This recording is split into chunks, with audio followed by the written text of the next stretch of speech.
Bismillahirrahmanirrahim. Assalamualaikum warahmatullahi wabarakatuh.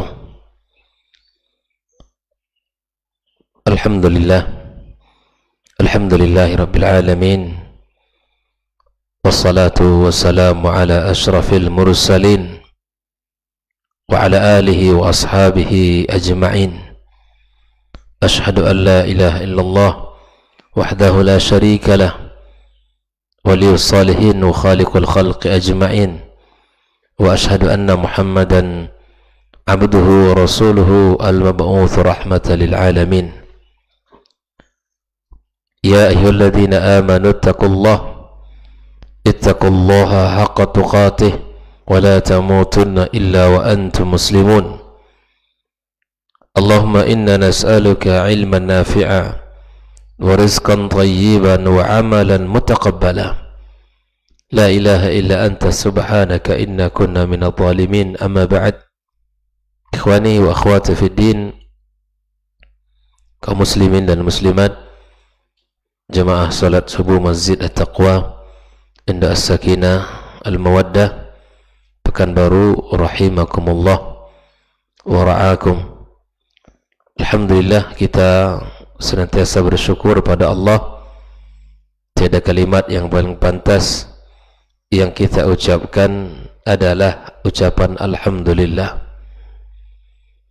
karena kita semuanya diberikan kemudahan dan diberikan kenikmatan dalam kehidupan kita. Tidak ada detik-detik dari kehidupan kita yang kita lewati kecuali di situ ada nikmat Allah Subhanahu wa taala. Kecuali di situ terdapat karunia Allah yang senantiasa Allah limpahkan kepada kita. Maka marilah kita balas kebaikan Allah dengan sengaja selalu menyanjung, memuja dan memujinya, agar Allah Subhanahu wa taala senantiasa agung dalam hati kita. Dan sebenarnya Allah tidak butuh dengan keagungannya. Allah tidak butuh dengan pujian kita, sanjungan kita. Tapi Allah Subhanahu wa taala maha segala-galanya. Maka kita yang dhaif ini, yang lemah ini, selalu memuja dan memujinya, dan kemudian faedah dan manfaatnya akan kembali kepada kita sendiri. Mudah-mudahan kita termasuk orang-orang senantiasa menyanjung Allah Subhanahu wa taala dan memujinya. Kemudian ucapan salawat dan salam untuk Nabi kita Muhammad sallallahu alaihi wasallam yang telah memandu dan menjelaskan serta membimbing umat ini dari jalan kesesatan menuju jalan hidayah, dari jalan kegelapan menuju jalan cahaya, dan dari kemurkaan Allah Azza wa Jalla kepada ridha dan ampunannya. Mudah-mudahan kita senantiasa diberikan Allah kemudahan untuk mempelajari syariatnya dan kemudian mengamalkannya. Kembali kita bersama kitab Al-Khulasatul Hasna fi Adhkaris Sabahi wal Masa, sampai pada pembahasan yang halaman ke-29. Qala al-musannifu waffaqahullah, berkata pengarang kitab ini, semoga Allah Subhanahu wa taala memberikan taufik kepadanya. Adhkarul Masai, pembahasannya zikir-zikir petang atau zikir-zikir sore. Waktuha, adapun waktunya kapan dibaca, min ghurubis syams, dari terbenamnya matahari, ila ghiyabis syafaqil ahmar, sampai hilangnya warna syafaq al-ahmar. Warna syafaq itu hilang, itu batasannya. Wahuwa, yaitu ibtida waqtil isya, mulai masuknya waktu isya. Maka dalam pembahasan penjelasan ini, falamma faragha al-musannifu min adhkaris sabahi, setelah pengarang kitab ini menjelaskan zikir-zikir pagi, sebanyak 13 zikir ya yang sudah kita rampungkan. Atba'ahu bi azkaril masa. Lalu kemudian dia menyempurnakan kitab ini dengan menyebutkan zikir-zikir petang. Wa taqaddam anna al-masa'a ba'dul lailah. Sudah kita dijelaskan di awal bahwa al-masa, petang itu adalah ba'dul lailah, bagian dari malam. Nah, jadi zikir yang dimaksud dengan zikir petang ini adalah al-masa tersebut ba'dul lailah, bagian dari malam. Berdasarkan hadis Uthman, ma min ahadin yaqulu sabaha kulli yaumin, tidak seorang pun yang mengatakan zikir ini setiap pagi, ya, pagi dari setiap hari, wa masa kulli lailatin, petang pada setiap malam. Jadi al-masa itu bagian dari pada malam hari. Hadis riwayat Tirmidzi, Ibnu Majah, dan hadisnya hasan.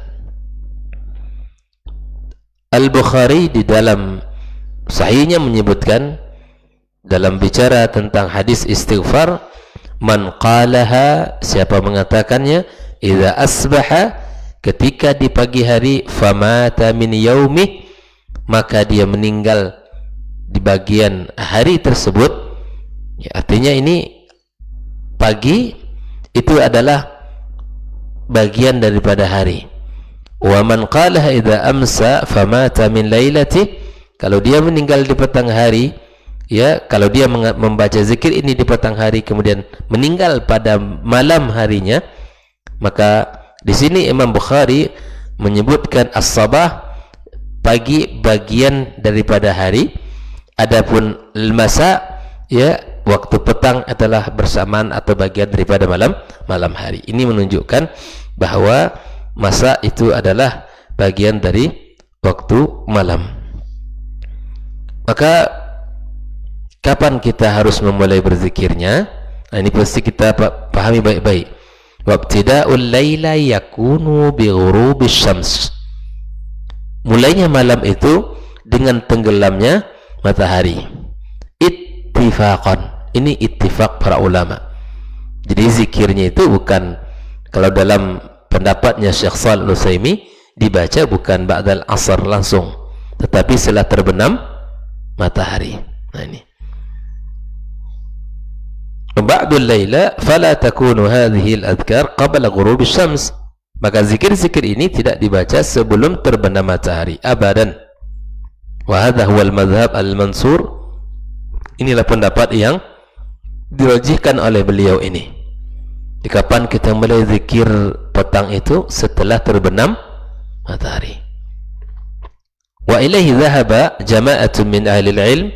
Begitu juga ini pendapat dari sebagian ulama seperti Ibn al-Jazari, bahwa alladhi tadullu alaihi al-adillah, yang ditunjukkan oleh dalilnya seperti itu. Fala zikr lil masa illa ba'da ghurubi syams, tidaklah kita berzikir petang kecuali setelah terbenam matahari. Jadi tidak ba'dal asar. Asar itu bagian daripada hari. Lianna al-masa, kata beliau, ba'dul lailah, masa atau petang itu bagian dari malam. Wal laila la tadkhul illa ba'da ghurubi syams, dan malam tidaklah masuk atau dikatakan malam kecuali setelah terbenam matahari. Fabtida zikril masa min ghurubi syams, beliau kembali mengulang bahwa mulainya zikir petang itu setelah terbenamnya matahari. Jelas ya waktunya? Thumma muntahahu, lalu kapan berakhirnya? Ghiyabus syafaqil ahmar, hilangnya warna asy-syafaq al-ahmar, wa hiya al-humratu allati takhlufu ghurub asy-syams, warna merah yang meninggalkan, ya, yang tertinggal, atau warna merah yang ada setelah terbenam matahari. Fa idza ghaba asy-syafaq al-ahmar, apabila asy-syafaq ahmar itu sudah hilang, intaha waktu azkaril masa, habis sudah waktunya. Jadi tidak lama waktunya itu, tidak lama waktunya. Jadi as-syafaq al-ahmar itu ketika sudah hilang berarti habis masa zikir petang kita. Wa indaha yabtadi waqtul isya, dan setelah itulah mulainya waktu isya. Wa hiya awwalu halin litaghyiri ba'da ghurubi syams, itulah kondisi pertama yang berubah setelah terbenam matahari. Fa awwalu halin litaghyiri ba'da ghurubi syams ya ghiyab asy-syafaq al-ahmar. Pertama kali perubahan yang terjadi di alam ini setelah terbenamnya matahari adalah hilangnya asy-syafaq al-ahmar. Wa indahu yadkhulu waqtul isya, di saat itu pula lah masuknya waktu isya. Fa aqrabul aqwali ila shawab wallahu taala alam, beliau memilih kata dengan mengatakan pendapat yang paling benar insyaallah, yang paling benar anna azkar al-masa ma baina ghurub syams wa ghiyab asy-syafaq al-ahmar, yaitu antara terbenamnya matahari dan hilangnya warna as-syafaq. Artinya baina adhanil maghrib wa adhanil isya ala wajhi taqrib. Kalau boleh kita ya perjelas antara azan maghrib ya mulai kemudian sampailah azan isya. Itulah waktu zikir petang yang dimaksud oleh beliau ini. Wa yu'lam minhu annahu law qalaha qabla salatil maghrib, wa yu'lam, ya, diketahui pula bahwa kalau dia baca zikir sebelum salat maghrib, ba'da adhanil maghrib, ba'da qabla salatil maghrib, ba'da adhanil maghrib, kana atiyan biha fi waqtiha. Andai pun dia membaca setelah atau sebelum azan maghrib, insyaallah pun dia termasuk mengamalkannya. Lakinnal akmal, yang paling sempurnanya kapan? Ayyatiya biha ba'da salati, dia baca selesai salat. Lianna hadzal waqt, karena waktu ini mimma yu'ammaru bi dzikril istighfari liman sya', ada waktu yang dihidupkan dengan zikir bagi yang ingin ayyadhkurullah azza wajal, yang ingin berzikir kepadanya. Fihi kama kanat halus salaf, sebagaimana perbuatan para as-salaf, kondisi mereka senantiasa menghidupkan waktu-waktu itu dengan berzikir kepada Allah subhanahu wa ta'ala. Dzakarahu al-Auza'i wa Abul Faraj Ibn Rajab rahimahumullahu ta'ala. Hal ini disebutkan oleh al-Auza'i dan begitu juga Ibn Rajab, ya semoga Allah subhanahu wa ta'ala merahmati mereka.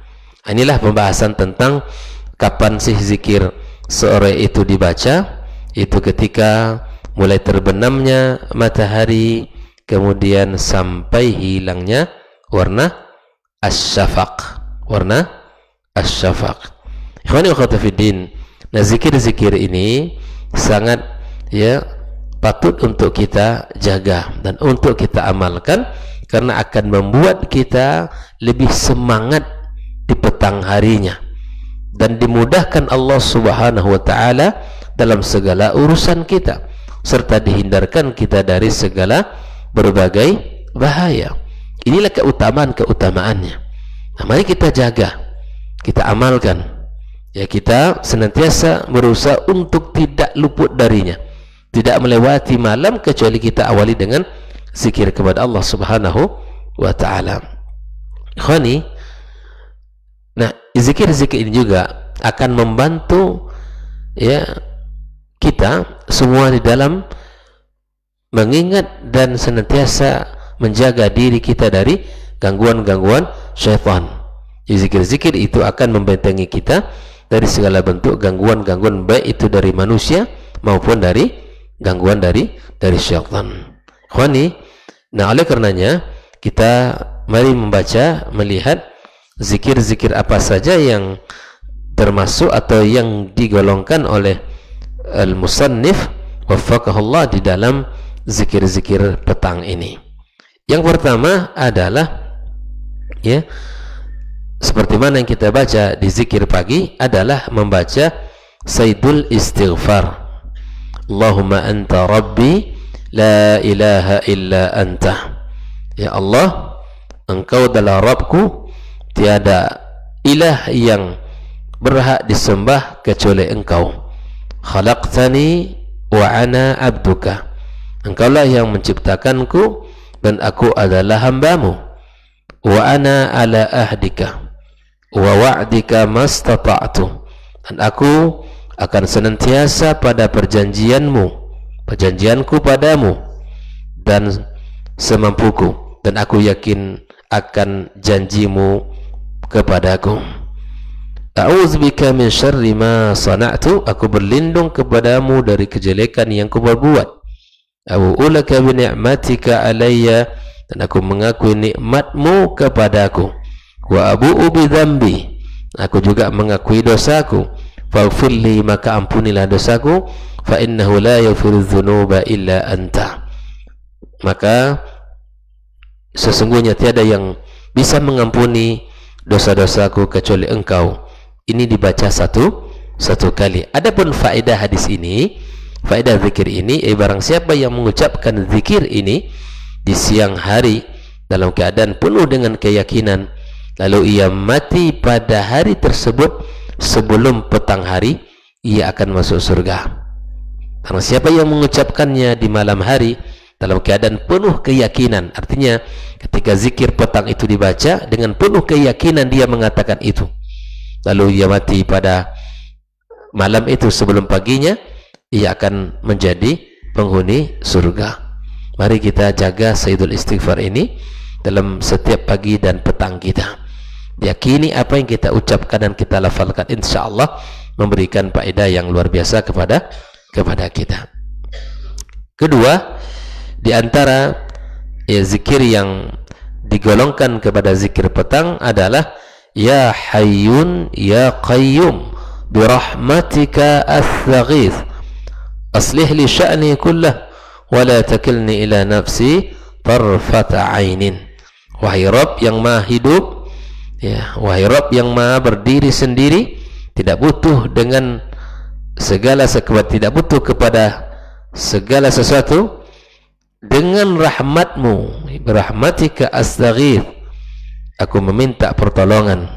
Perbaikilah segala urusanku dan jangan serahkan kepadaku sekalipun sekejap mata tanpa mendapatkan pertolongan darimu. Ini dibaca satu kali. Di antara faedah hadis ini atau zikir ini, apabila dibaca oleh seseorang, maka zikir ini adalah zikir yang diajarkan Nabi SAW kepada Fatimah supaya diamalkan pagi dan petang hari. Ini kita minta kebaikan urusan kita, dan tidak kita minta dan tidak kita merasa kita ini sudah mampu dan kuat. Makanya kita mohon kepada Allah, jangan sampai Allah berikan sekejap mata saja urusan ini kepada kita. Kita minta selalu perlindungan, penjagaan serta pertolongan Allah Subhanahu wa ta'ala. Ikhwani wa akhwati fiddin, maka zikir yang ketiga yang digolongkan oleh muallif kitab adalah sebagaimana zikir pagi. Di antara doanya adalah Allahumma inni as'aluka al-afwa wal afiyata fid dunya wal akhirah. Allahumma inni as'aluka al-afwa wal afiyata fi dini wa dunyaya wa ahli wa mali. Allahumma astur awrati wa amin rawati. Allahumma fatni min bayna yadayya wa min khalfi wa an yamini wa an shimali wa min fawqi wa a'udzu bi'adzabika an utala min tahti. Ini juga bagian dari zikir pagi, zikir yang mesti kita baca, dan dia juga merupakan bagian dari zikir di sore atau di petang hari. Ya Allah, sesungguhnya aku memohon kebaikan dan keselamatan di dunia dan di akhirat. Aku mohon, ya Allah, kebaikan dan keselamatan dalam agama, dalam duniaku, keluargaku dan hartaku. Ya Allah, tutuplah segala auratku dan tenangkanlah jiwaku. Ya Allah, jagalah diriku dari depan, dari belakang, dari kanan, dari kiri, dan dari atas, sampai aku juga berlindung kepada Engkau dari tidak disambar dari bawahku. Kita minta penjagaan dari seluruh sisi kepada Allah Subhanahu wa ta'ala. Ini dibaca satu kali saja. Rasulullah SAW tidaklah pernah meninggalkan doa ini, kata Ibnu Umar. Rasul tidak pernah meninggalkan doa ini, tidak pernah. pagi dan di petang hari. Di dalamnya berisi sangat banyak perlindungan dan penjagaan, keselamatan. Kita minta kepada Allah keselamatan di dunia dan di akhirat. Kemudian kita minta kepada Allah Subhanahu wa taala, di antara hal yang perlu kita minta keselamatan dalam urusan agama, tidak ada yang paling tinggi yang kita minta kepada Allah, selamat dalam urusan agama. Ya. Jangan sampai kita ini melenceng bahkan keluar dari agama ini. Yang kedua, tidak ada nikmat yang paling tinggi, selamat dalam urusan dunia dan keluarga kita, anak-anak kita. Kita berlindung kepada Allah dari anak-anak yang tidak baik, dari pergaulan yang tidak baik, dari anak-anak yang durhaka, dari anak-anak yang tidak tahu cara beribadah, dan anak-anak yang tidak berbakti kepada orang tuanya. Kita berlindung kepada Allah. Ya, kita semuanya memohon kepada Allah Azza wa Jalla agar Allah selamatkan kita dari dalam urusan agama kita, dalam urusan dunia kita, dalam urusan anak kita, keluarga kita, dan harta kita. Apalah gunanya harta kalau banyak selalu membuat kita lalai, selalu membuat kita jauh darinya, atau membuat kita rasa angkuh dan sombong kepada sesama kita ataupun kepada Khalik kita. Inilah bentuk-bentuk perlindungan, penjagaan. Kemudian kita minta agar Allah tutup aib-aib kita, baik itu yang nampak dari dosa-dosa kita ataupun aib secara batin, secara yang tidak nampak. Apapun kita minta kepada Allah penjagaan dan ketenangan dari jiwa kita. Nabi mengatakan, "Iman asbaha minkum aminan fi sirbih." Ketika pagi, siapapun di antara kalian memasuki pagi dengan penuh ketenangan hati dan jiwa, ya, mu'afan fi jasadih, dan sehat badannya, walahu qutu yaumi, dan dia punya bekal untuk makan satu hari. Alhamdulillah, ya, kita punya banyak bekal. Bukan cukup untuk satu hari, tapi cukup untuk sekian hari. Alhamdulillah. Apa kata Nabi? Faka'annama hizat lahud dunya.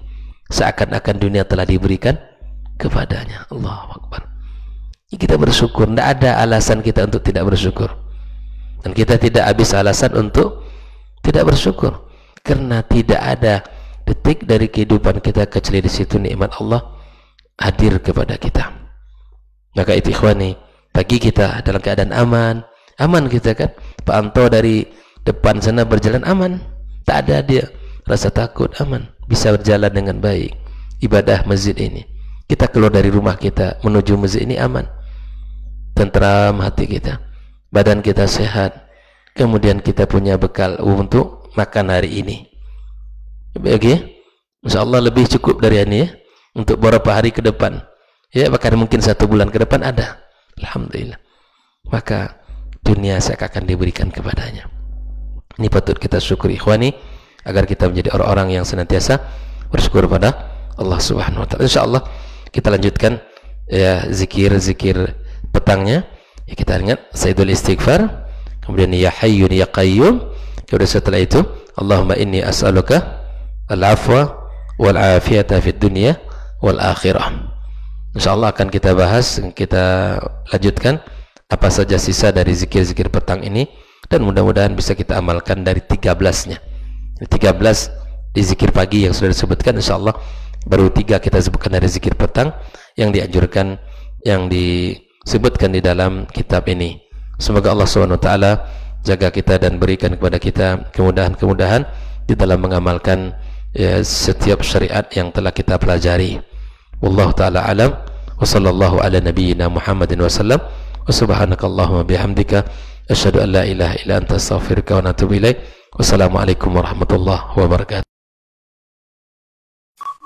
Dr. Dasman Yaya Ma'ali LCMA Hafizahullah, Dr. Helmi Basri LCMA Hafizahullah, Dr. Hidayatullah Ismail LCMA Hafizahullah.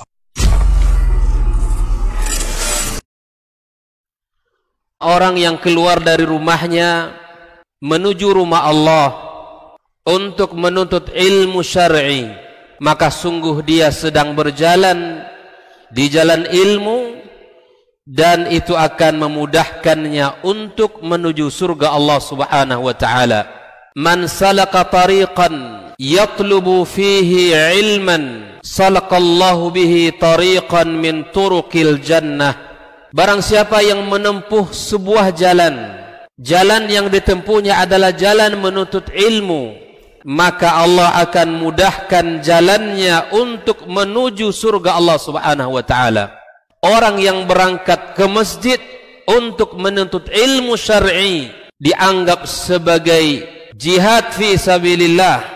Nabi alaihi salatu wassalam bersabda, "Man dakhala masjidana hadza," barang siapa yang memasuki masjid kami ini, yakni Masjid Nabawi, liyata'allama khairan, untuk belajar atau mempelajari kebaikan, au yu'allimuhu, atau dia mengajarkan kebaikan, kal mujahidi fi sabilillah, adalah seperti orang yang berjihad di jalan Allah. Mudah-mudahan kehadiran kita di rumah Allah yang mulia ini, tujuan kita hanya satu, untuk mencari ridha Allah tabaraka wa taala. Mudah-mudahan ilmu yang kita pelajari, ilmu yang memberikan keberkahan, yang menerangkan jalan kita dan senantiasa menjaga kita di jalan Allah Subhanahu wa taala.